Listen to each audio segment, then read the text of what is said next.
versículo 21 em diante. Dois textos assim, são duas situações, duas narrativas bastante conhecidas nossas. Fala sobre a filha de Jairo e o outro fala sobre a mulher do fluxo hemorrágico. Nós vamos estar meditando aqui. Vamos ler o texto primeiro, Marcos, capítulo 5, 21. Pode ser, se sentar mesmo, amém? Diz assim o versículo 21. Tendo Jesus voltado no barco para o outro lado, afluiu para ele grandes multidões, e ele estava junto do mar. Eis que chegou-se a ele um dos principais da sinagoga, chamado Jairo. Vendo-o, prostrou-se aos seus pés. Insistentemente lhe suplicou: minha filha está à morte, vem e põe as mãos sobre ela para que seja salva, e ela viverá. Jesus foi com ele, e uma grande multidão comprimindo, e aconteceu que uma certa mulher, que havia 12 anos que vinha sofrendo de uma hemorragia, e muito padecera na mão de vários médicos. Interessante que ela padecera na mão dos médicos, não é só complicar a vida dela, tendo desperdido tudo quanto possuía, sem contudo nada aproveitar, antes pelo contrário, indo a pior. E tendo ouvido a fama de Jesus, indo por trás dele, por entre a multidão, tocou-lhe as vestes, porque dizia: se eu apenas lhe tocar as vestes, ficarei curada. E logo se estancou a hemorragia, e sentiu no corpo que estava curado de seu flagelo. Jesus, reconhecendo imediatamente que dele saía poder ou virtude, virando-se no meio da multidão, perguntou: quem me tocou nas vestes? Responderam os discípulos: vês que a multidão te aperta e perguntas quem me tocou? Ele, porém, olhava ao redor para ver quem fizera isso. Então a mulher, atemorizada, tremendo e cônscia do que lhe operara, veio, prostrou-se diante dele e declarou-lhe toda a verdade. Ele disse: filha, tua fé te salvou, vai-te em paz, fique livre do teu mal. Falando ele ainda, quando chegaram, aí ele continuou o trajeto até a casa de Jairo. Alguns da casa do chefe da sinagoga disseram: olha, Jairo, tua filha já morreu, não precisa incomodar mais o mestre. Mas Jesus, sem acudir às tais palavras, disse ao chefe da sinagoga: Jairo, não temas, crê somente.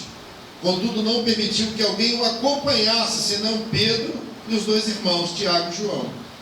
Chegando à casa do chefe da sinagoga, viu Jesus o alvoroço, os que choravam, os que pranteavam muito, e ao entrar lhes disse: por que estáis assim em alvoroço e chorais? A criança não está morta, mas ela dorme. E riam-se dele, zombaram dele. Ele, porém, mandou sair a todos, tomou o pai e a mãe da criança, e a Pedro, Tiago e a João, e permitiu que somente esses entrassem no quarto onde estava a menina. E tomando-a pela mão, disse: Talita cumi, que quer dizer: menina, eu te mando, levanta-te. E imediatamente a menina se levantou e pôs-se a andar, porque ela tinha 12 anos, estava na idade de poder andar. Então ficaram todos sobremaneira admirados. Mas Jesus ordenou-lhes expressamente que ninguém soubesse o que ele fizera ali, e falou: dá de comer a menina. Senhor, muito obrigado por esse momento, por esse instante. Muito obrigado por essa oportunidade. É um privilégio, Senhor, para mim. Teu Espírito possa falar aos nossos corações. Em nome de Jesus. Amém, irmãos? Amém. É um texto aqui bastante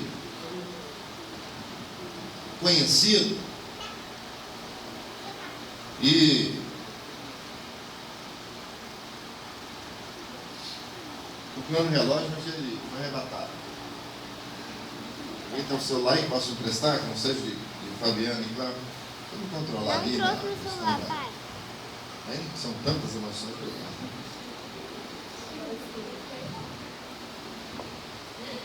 Ó, celular de primeira linha, não sei nem como aperta em cima. Esse é celular, né? Aleluia.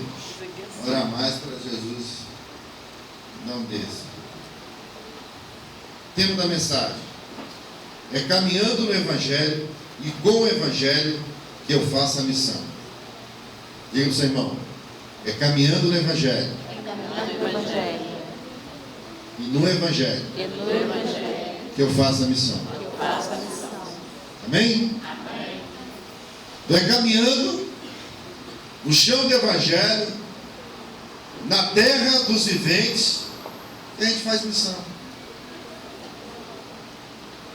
Glória a Deus pelos missionários e missionárias que estão agora distantes, em outros países, longe de suas famílias, longe da sua pátria, da sua nação, sofrendo, padecendo, muitas vezes até fome, porque estão pregando o Evangelho nas outras nações, levando as boas notícias. Em alguns estados do nosso país, que também é o lugar onde eles estão, a homens e mulheres de Deus, fazendo um trabalho missionário e missional. Mas independente de que eu e você não podemos ir lá, a gente pode fazer missões aqui, a gente pode contribuir, a gente pode orar. São outras formas de estar fazendo missões. E eu sempre digo, irmãos, quando você estiver muito angustiado, muito triste, cabisbaixo, saia pelas ruas aí falando de Jesus, que você vai ver como é que a sua alma vai ficar.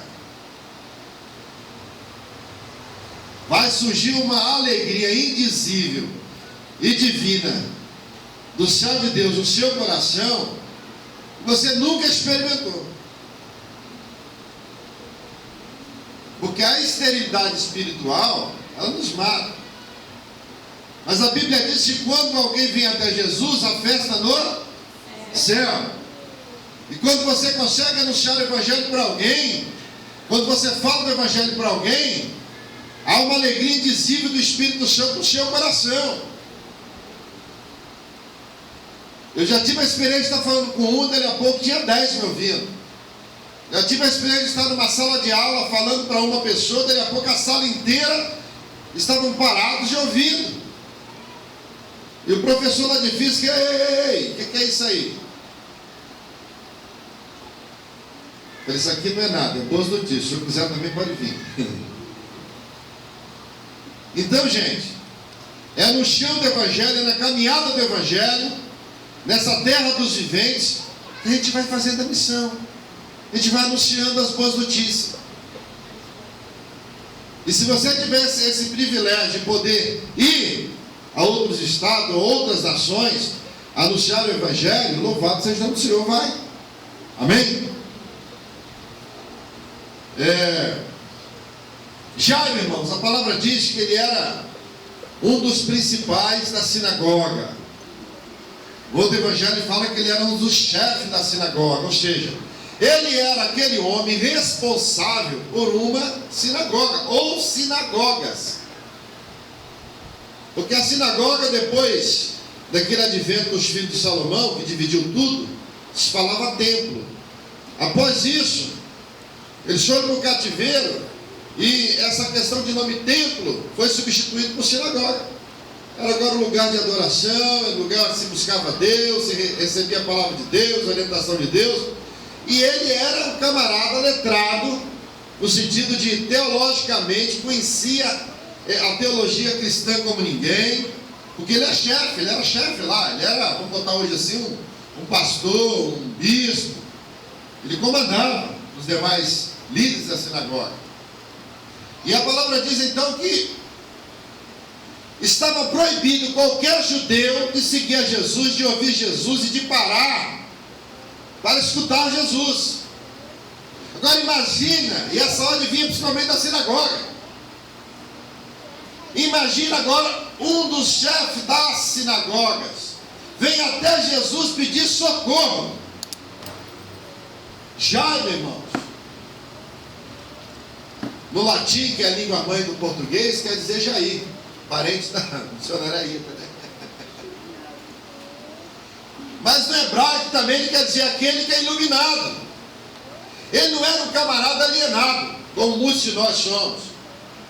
Ele conhecia toda a Torá, ele conhecia todo o Antigo Testamento, ele ensinava, mas ele deixou que sua mente fosse iluminada para conhecer algo maior do que isso, que era a revelação de Deus, que era Deus encarnado.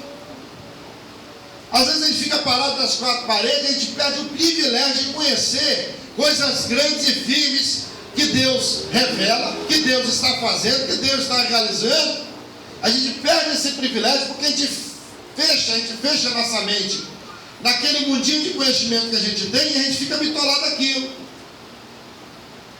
De maneira que ele, para entender e compreender que Jesus era Jesus, e que Jesus poderia curar a filha dele que estava moribunda, ou seja, estava morrendo.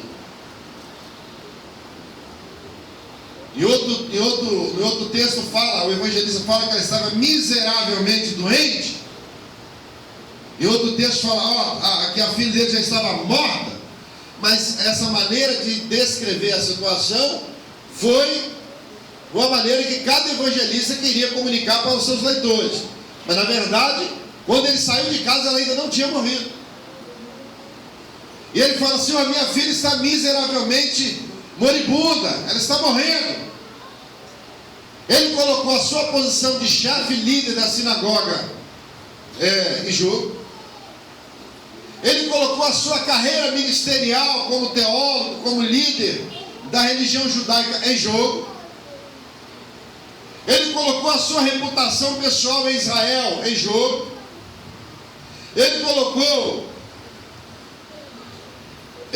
tanto ele como a sua família numa situação em que ele, a partir dali, poderia não só ser expulso da sinagoga, mas ser perseguido terrivelmente, porque agora ele estava seguindo esse tal de Jesus de Nazaré, que estava sendo intitulado como profeta de Deus. Até aí tudo bem. Que estava sendo intitulado agora como Messias de Deus. Aí não está nada bem, os judeus não aceitaram isso. Estava sendo intitulado agora como ungido de Deus. Aí nada bem, porque os judeus não aceitavam isso. Que estava sendo intitulado como o próprio Filho de Deus. Piorou mais ainda, porque eles não aceitavam isso. Que estava sendo intitulado como ele sendo o próprio Deus. Aleluia. E eles não aceitavam muito menos isso. Então Jairo, nosso amigo Jairo, se colocou numa situação, porque ele amava a sua filha de 12 anos e era a única filha dele. Era a única. Ele falou: não quero nem saber da minha posição, do meu emprego, do meu status na sociedade. Não quero saber se eu ainda continuarei sendo líder lá na sinagoga, se eu vou estar comandando quem prega, quem ensina. Ele orientava, ele fazia escala como a gente faz hoje, escala de pregador na sinagoga, escala que vai louvar, quem vai testemunhar. Eu perco tudo isso, mas eu quero ver a minha filha curada. Eu não quero ver a minha filha morta. Amém, irmãos? Amém. E assim é com você e comigo. A gente, numa situação dessa, faríamos também. Estaríamos dispostos a perder coisas, humanamente falando, preciosas para nós, até a nossa posição, até o nosso emprego, para que uma filha querida, para que um filho querido, para que um pai, para que uma mãe, para que uma esposa, para que um pai querido recebesse a cura e se livrasse da morte que a está levando para a sepultura. Vamos aplaudir a Jesus, irmãos? Amém? Aleluia! E a história aqui então, ela diz que ele chega até Jesus. Chega até Jesus. E não chega não: Jesus, por favor, o senhor pode ir lá em casa curar minha filha? Não. Jesus, eu sou o poderoso aqui, o teólogo judeu, dá para o senhor ir lá? Não. A Bíblia diz que ele chegou e adorou. Ele chegou, no outro evangelho fala que ele chegou e agarrou os pés de Jesus e se prostrou.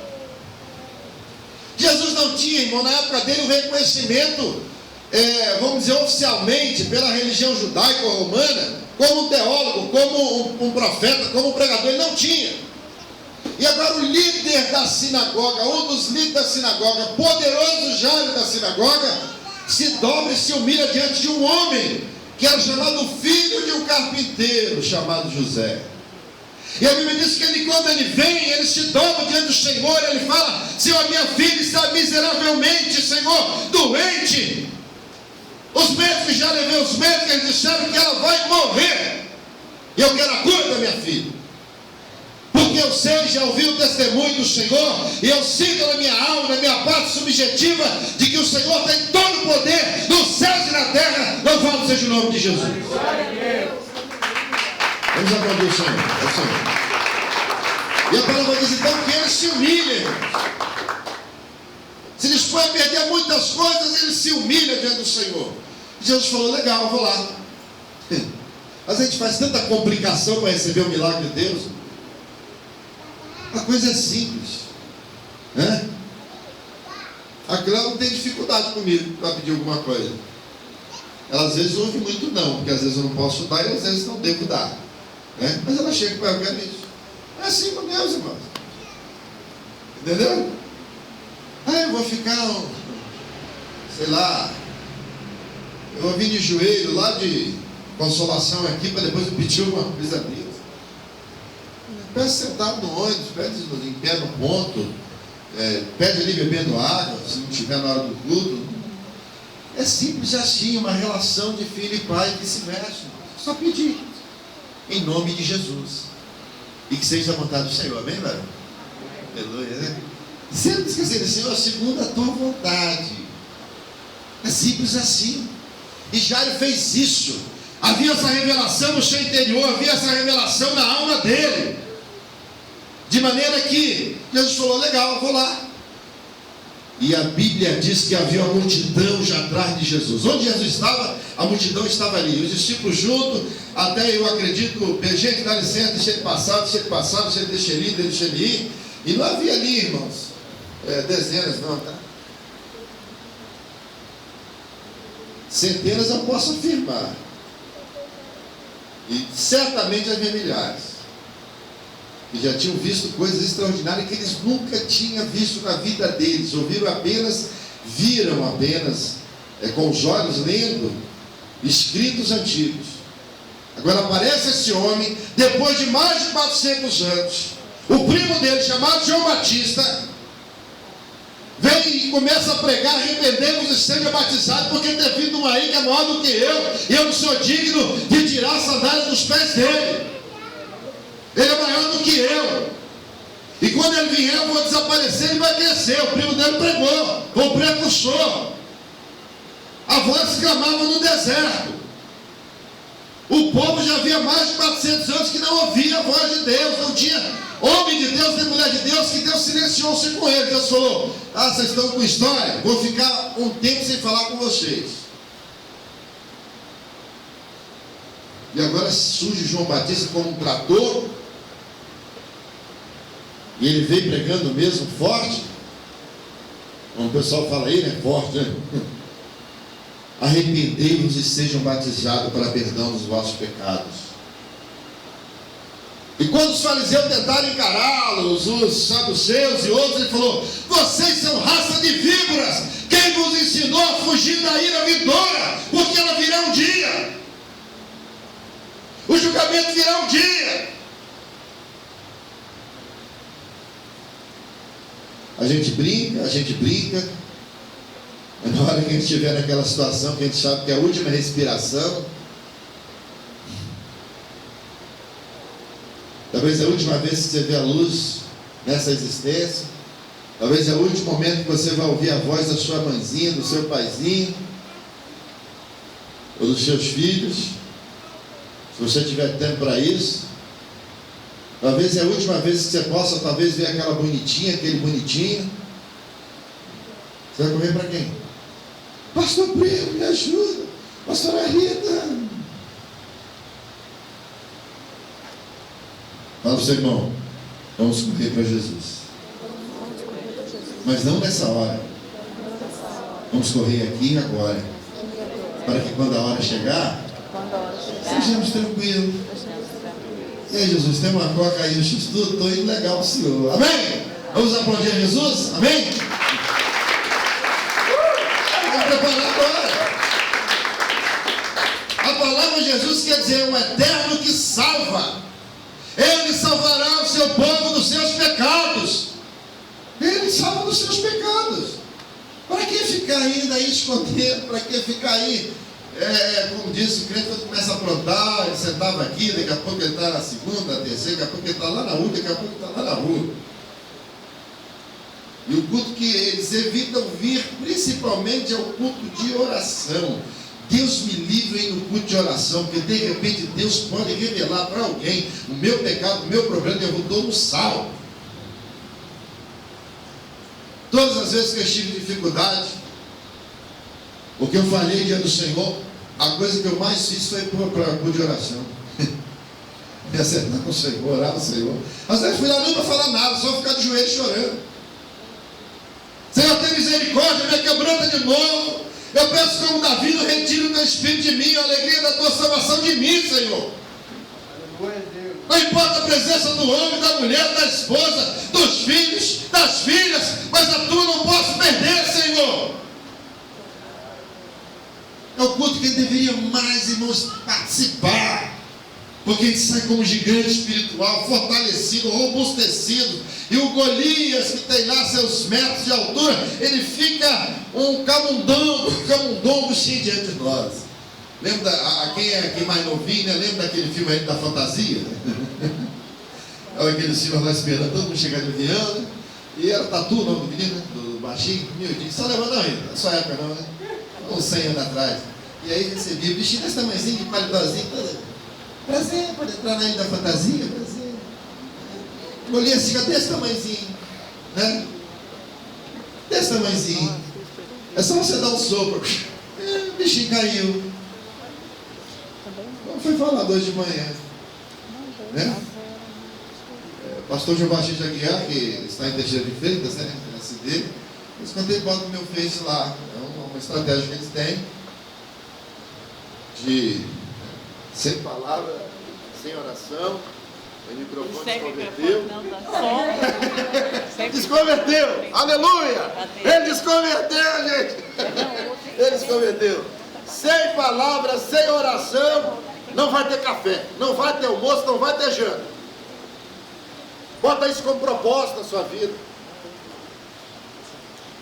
Bota isso como objetivo na sua vida, como alvo na sua vida.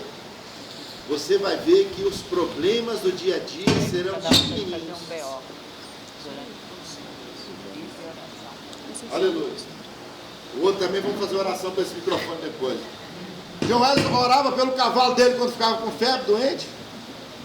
Vamos orar pelos microfones. Então, gente, vamos chorar aí depois. Então, bota isso como propósito.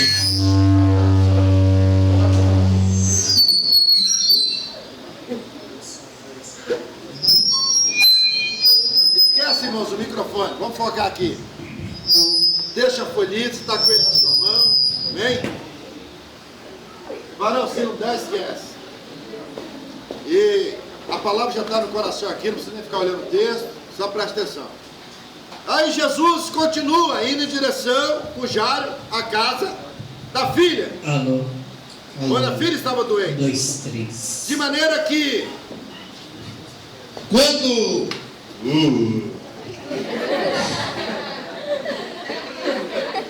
vozeirão, né? Também 2 metros de altura, tanquinho.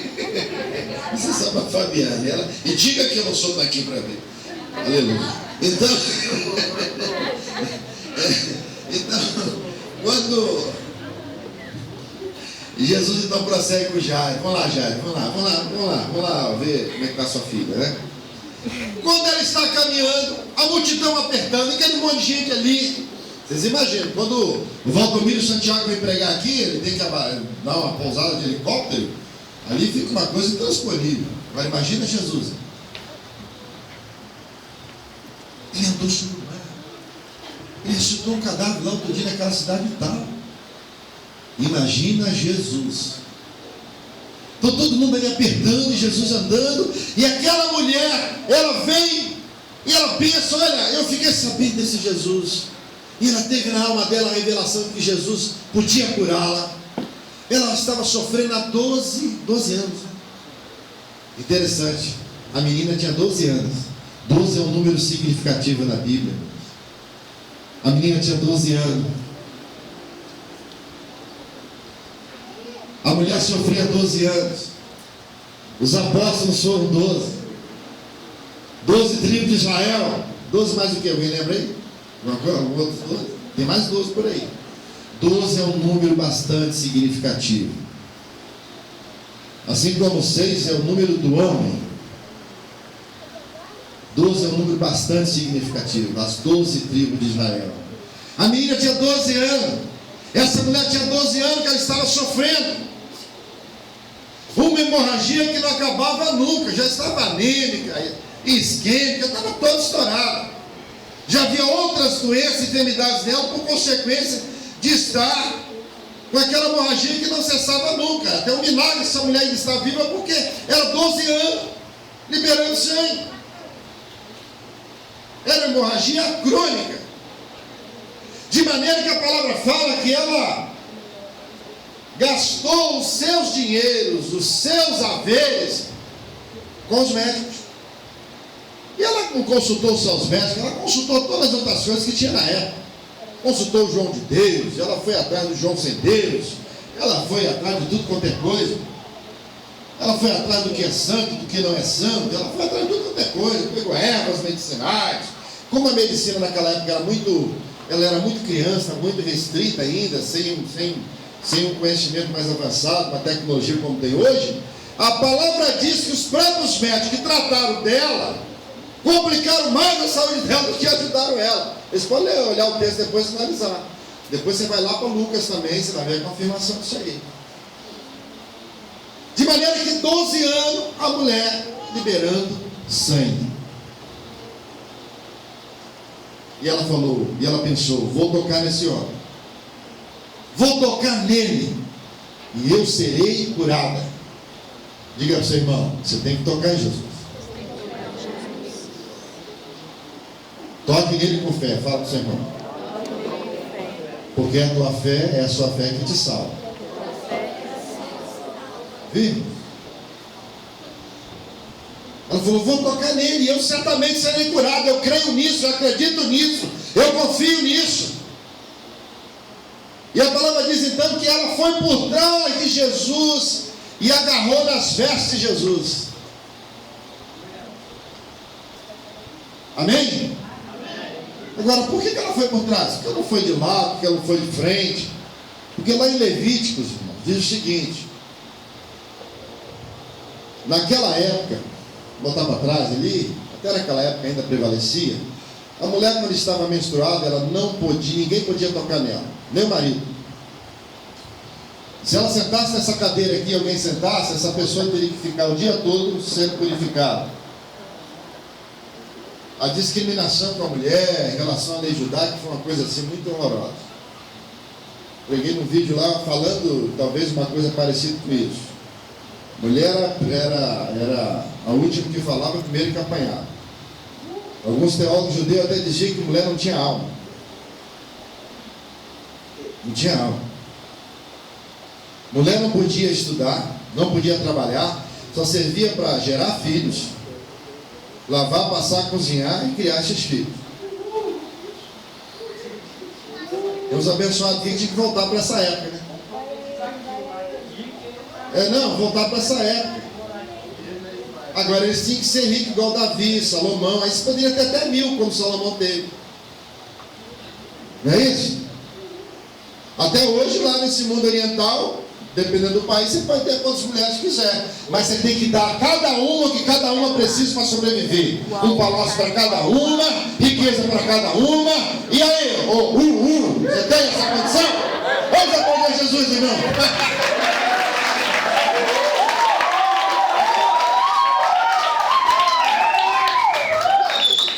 Se tem, vai lá pro deserto, arruma 1000.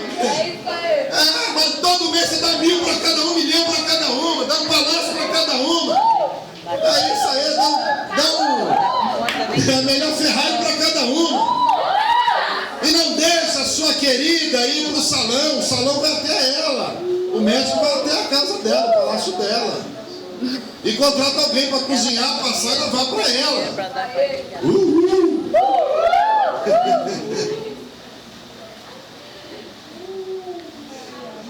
Ei, Jesus, esse espírito de machismo ainda tem que sair da gente, né? O grandão lá até está sumido, está lá.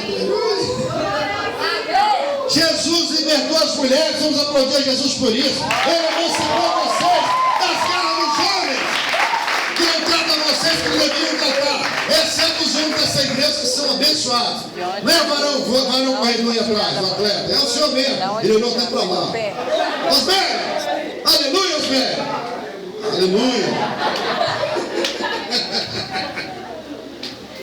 Os homens aqui tratam as mulheres com melosidade, com carinho, com chamego. Recebe o salário, coloca tudo. Tomamos posse. Tomamos posse. A gente tem até que orar para a missionária Rita casar.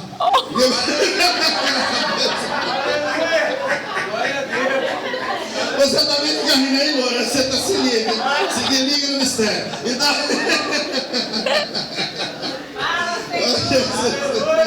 Aleluia.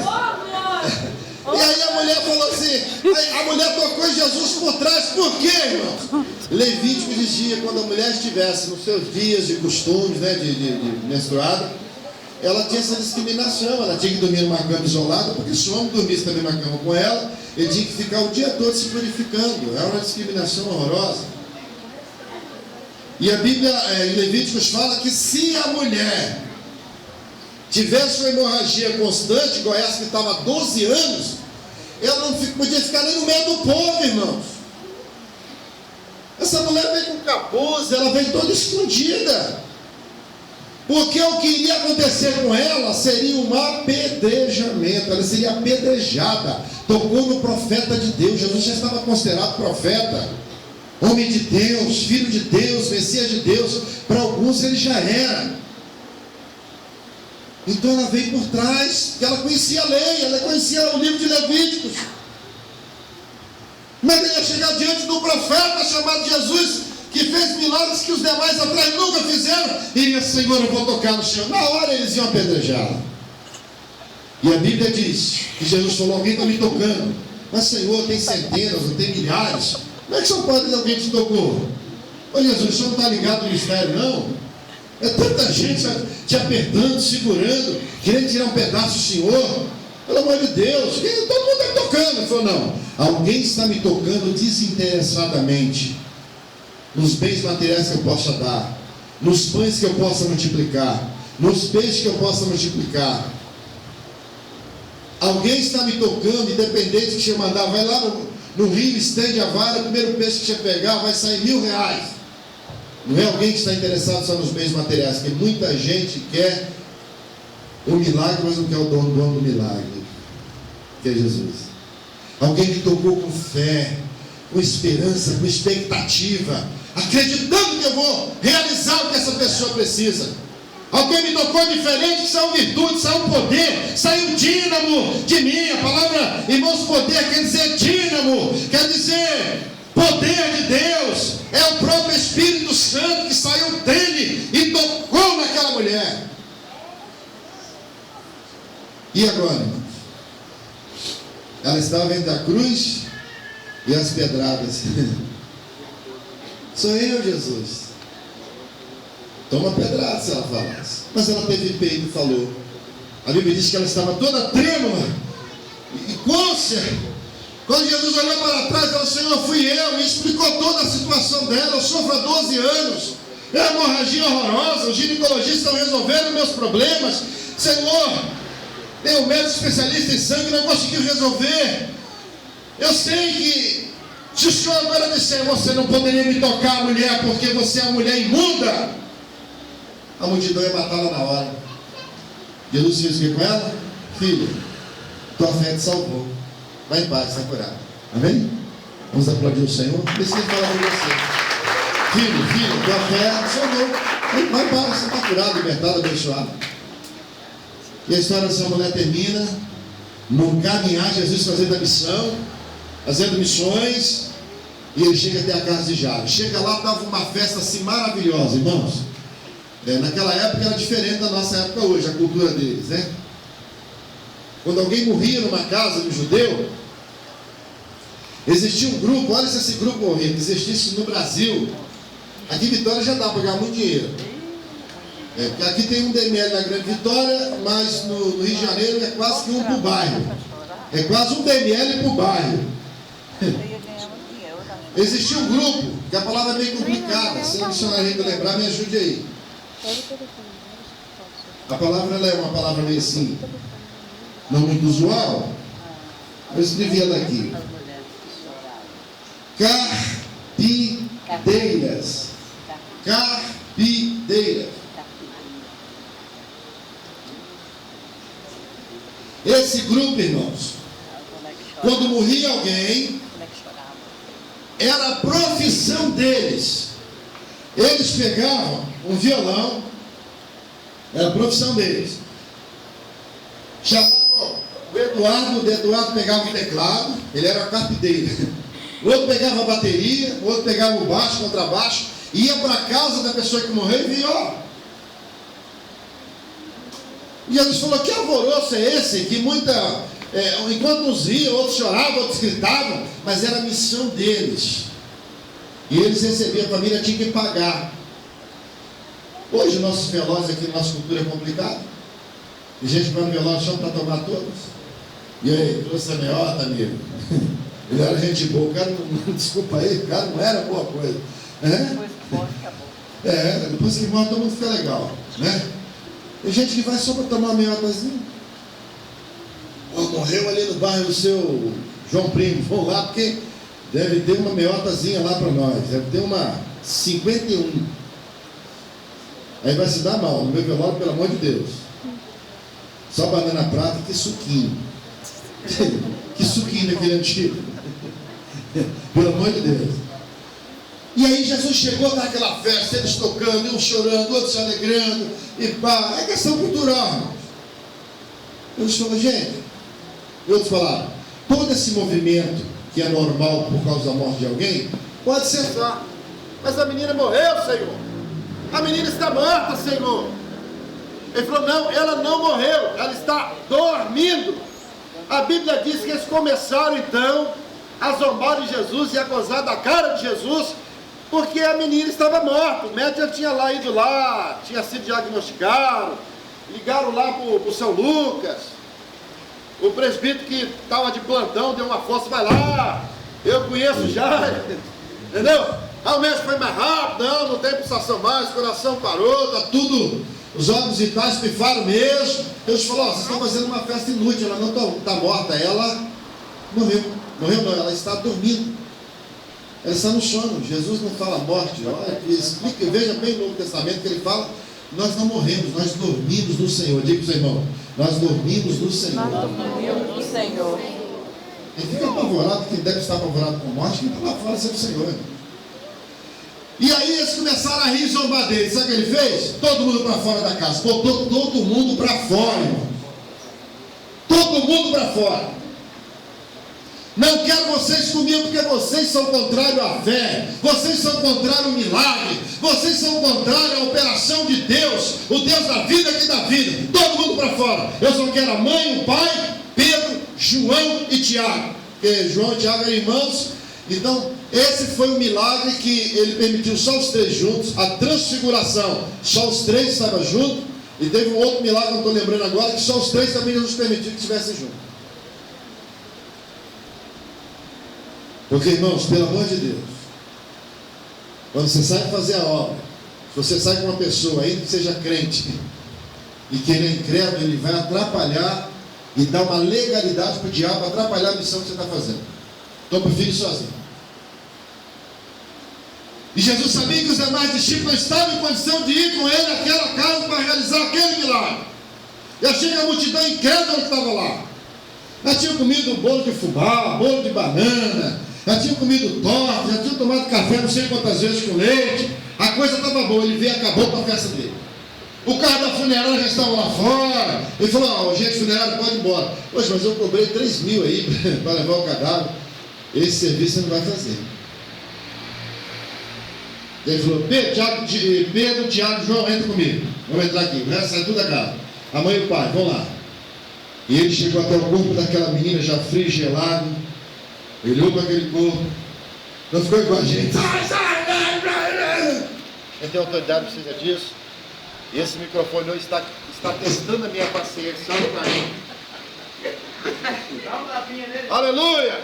Glória a Deus! É o segredo. Receba microfone, receba o som. Aleluia! E a mãe falou certinho. Dá um tapinha legal, gostei. Diz que o tapinha não dói, né? Não sabe nada. Aí ele chegou: menina, a ti te digo, levanta-te. Pegou na mão dela, ó.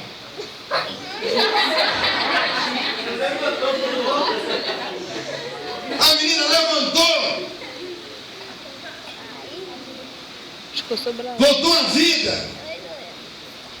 E ele falou, e começou a andar, diz a palavra, e falou, dá comida a ela, precisa de força, vai continuar a vida continua quando Jesus toca em você. Aleluia! Vamos aplaudir a Jesus? Amém?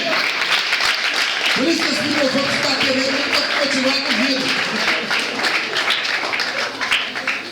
Menina, te digo, levanta-te. Mulher, a tua fé te salvou. Ele foi a caminho da casa de Jairo para fazer a missão de anunciar o evangelho e realizar o milagre. No caminho ele foi realizando milagres. Esse é o milagre que foi escrito da mulher do fluxo hemorrágico. Amém, amados? Fiquemos de pé, por favor.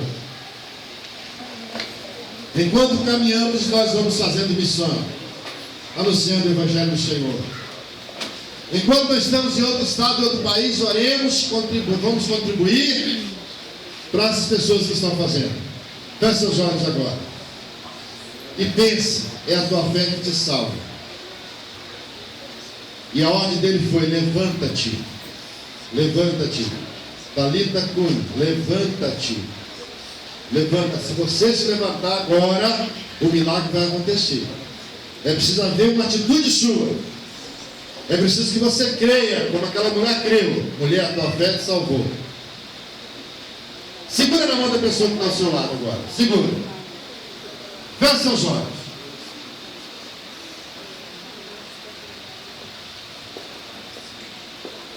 Amém. Glória a Deus. Louvado seja Deus. Irmãos, 3 maneiras de se fazer missões. Nós ouvimos o pastor falar, indo, como foi falado, Jesus saiu pelo caminho e saiu fazendo missões. Milagres aconteceram. Vidas foram abençoadas. E nós também fazemos missões orando. E fazemos missões também contribuindo. Então são 3 maneiras. E eu gostaria que você, neste momento, estivesse pensando o seguinte: qual é a maneira que você está fazendo missões? De que maneira, de que forma você está fazendo missões? E agora é momento de você pensar. Se você não está fazendo missões, talvez de forma alguma, procure nesta noite começar a fazer missões.